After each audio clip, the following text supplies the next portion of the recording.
मैंने एक ऐसी अमृता की गोली खा ली थी जिसे किसी ने फेंक दिया था। उससे मुझे अनंत आयु तो मिल गई, लेकिन सच्ची अमृता नहीं मिली। अगर कोई घातक चोट लग जाए तो मैं फिर भी मर सकता था। इसलिए इस दुनिया में सुरक्षित रहने के लिए मैं चिंग्यून संप्रदाय में आ गया और सीढ़ियां साफ करने वाला एक साधारण शिष्य बन गया। लेकिन झाड़ू लगाते लगाते दूसरे ही साल मेरी मुलाकात एक बाहरी शिष्य से हुई जिसका नाम था लॉन्ग ऑथियन। उसकी आंखों में हमेशा एक अजीब सी चालाकी और घमंड झलकता था।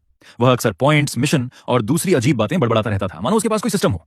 एक दिन उसने पीछे के पहाड़ पर बने एक प्राचीन रसायन भट्टी पर नजर गड़ा दी, लेकिन वह जगह संप्रदाय का निषिद्ध क्षेत्र थी।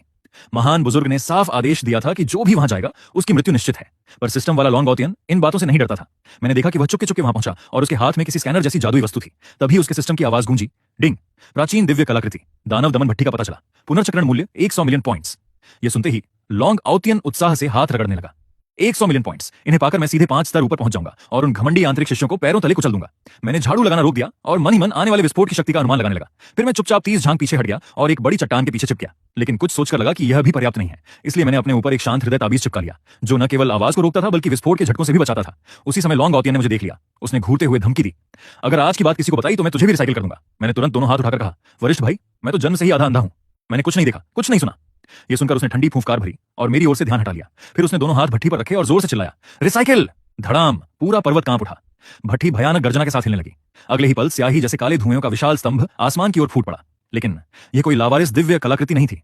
यह तो उस महान गठन का केंद्र था जो एक प्राचीन दानव सम्राट की बची हुई आत्मा को दबाकर रखता था और सीधे 9 अधोलोक की ऊर्जा धाराओं से जुड़ा हुआ था। सिस्टम के लालच ने तुरंत गठन की प्रतिकार व्यवस्था को सक्रिय कर दिया। काली ऊर्जा सांपों की तरह निकलकर सीधे लॉन्ग ऑथियन के हाथ पैरों से लिपट गई। आह! वह दर्द से चीख उठा। उसकी त्वचा गलने लगी और काली ऊर्जा उसके पूरे शरीर को लगातार निगलने लगी। तभी उसके सिर के ऊपर से एक सुनहरी रोशनी निकलकर भागने लगी। वह उसका सिस्टम था। उसे समझ आ गया था कि उसका मालिक अब बचने वाला नहीं है। मैंने यह दृश्य देखा और चुपचाप अपनी झाड़ू घुमा दी। झाड़ू से उछला एक साधारण सा कंकड़ बिजली की गति से उड़ता हुआ गया। थक, वह सीधा उस सुनहरी रोशनी से टकराया।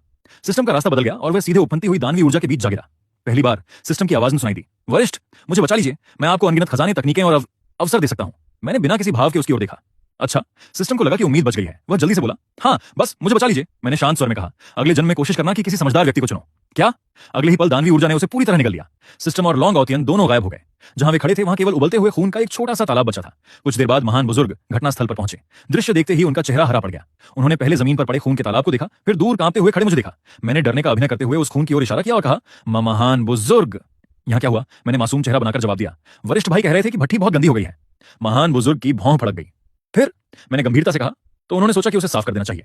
और मैंने खून के तालाब की ओर देखा। शायद भट्टी तो साफ नहीं हुई, लेकिन वरिष्ठ भाई खुद बहुत ज्यादा साफ हो गए। महान बुजुर्ग, उस दिन के बाद पूरे संप्रदाय में एक नया नियम फैल गया, निषिद्ध क्षेत्र की भट्टी को साफ करने की कोशिश मत करना, क्योंकि भट्टी साफ हो या ना हो, आदमी जरूर साफ हो जाता है।